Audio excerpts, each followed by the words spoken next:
ngasi nangi na pong numitsina nungai ya pho pur mo sano punsida nungai ba yai phawa wata pa da no jero paung na yai pho pibi sini ngasi koi bemgi mapok numit na lakpasida bemgi tekta kaidaba punsiba nungsangba ko magi punsigi khongloiga punsi sangna tekta kaidaba chadanawda tadana nungai yaifaba punsiba nungsangba oirasanu haina mapugi mafamda nijari. Toby, happy birthday and many happy returns of the day. Aduga nungai na achapot chadana cake kaktana cha tha laitho nangi friends lakani hai aduga tomba tombi hoi mama hoi ga punamak pullaga nungai na enjoy tawtho. Happy birthday mathang chahi gi amuk lakpa ngai ba yam wadori nangi birthday se aduna nungai tho. Hi Manaw! Happy birthday. Happy birthday Manaw! Wish you all the happiness and good health. Mama to wish tau gyai. Manaw, mama di yam lakningi nangi birthday se yawningi hadoisu lamdam damna leiramnina ai di kedaw nang lakpa ngamdre. Mars ta laktoi ni na aduda punna enjoy tawrase khoi myam ko. Jamak kre phangna ka ba Mars ta. Mama lai di khurumdei sai sai chagi. Bye bye. Happy birthday, Manaw. Wishing you all the health and happiness. God bless you. Nungai nungai lay you. Yang pangnasi. See you soon. Wish you a very happy birthday Manaw. Nanda happy birthday wish tau hora thoigi. Birthday Manaw. Nungai panana dektana leibayu ko. Happy birthday, Timsi. Happy birthday. Happy birthday, Inamshi. Happy birthday, Ranjita. Nungai na labor. Happy birthday, Manaw. Kasi nagi nungaraba numise ay di lakpo phangdre ko ang isa su khara ngamdaba siga kaiga pundi manila. Isorda dum thawni jage isorda dum ni jage nagi tawba thaba khudingda mai pakpa nungai ai phaba ta oina. Happy birthday, Ranjita. Thanks for the treats. What is this? Oh, happy birthday, Timsi. Happy birthday to you. La la la la. Nicola đã thua một ngày thế.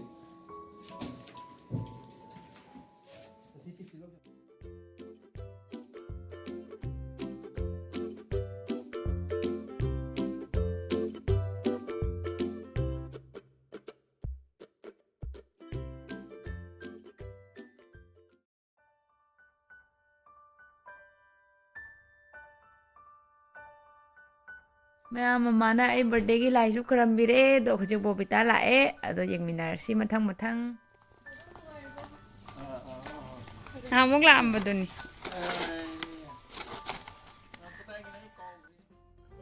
thank you la Happy birthday pasalayo.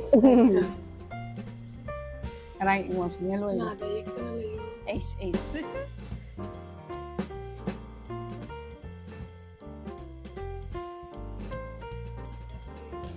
birthday to you. Happy birthday to you. Happy birthday, dear. Happy birthday to you. Bisa kayak gitu.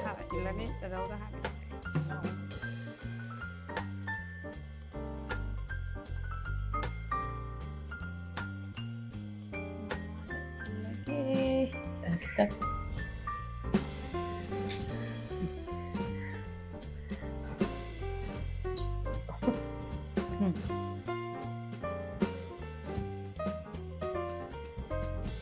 Happy birthday.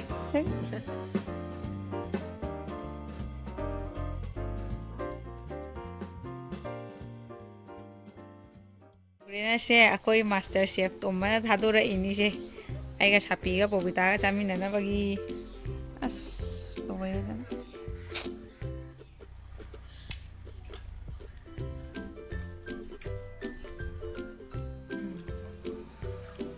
moro asa ba to ro na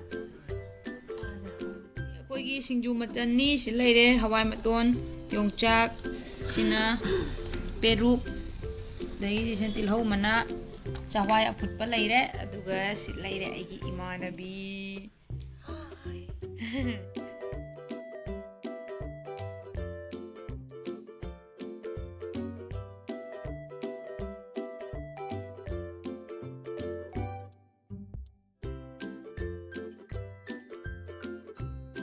hꯧꯖꯤꯛ ꯆꯥꯗꯣꯔꯦ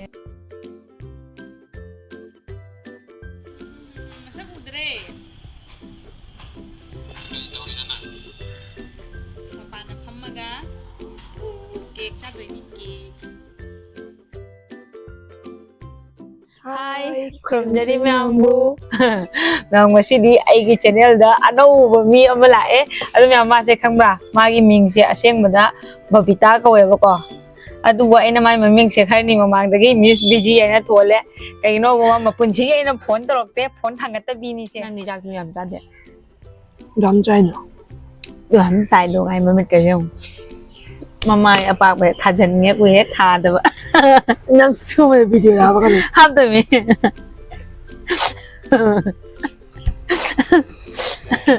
Mama ma kaino narai ne. Odong mati ka ne. Na mo school mata sumai ta mata. Nam kana pubi ra ni. Sumai kan na to bu.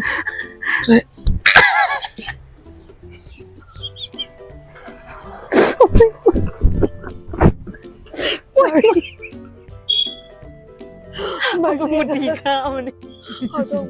mayam higat na unboxing tawrage yamung na tharakpa Aya, ghari ni ne. Wow. Oh, adu na ni na ina ghari pami na. Hai ni ne. Wow. Karam bano. Wow. Aya ina ghari pami na hai ni ne. Ai di khali ghari oi mane atau boje expect taw rudre. Kaitan ni ne phajai ne. Wow. Nei ne. Ai sinage pero Isang ay gise.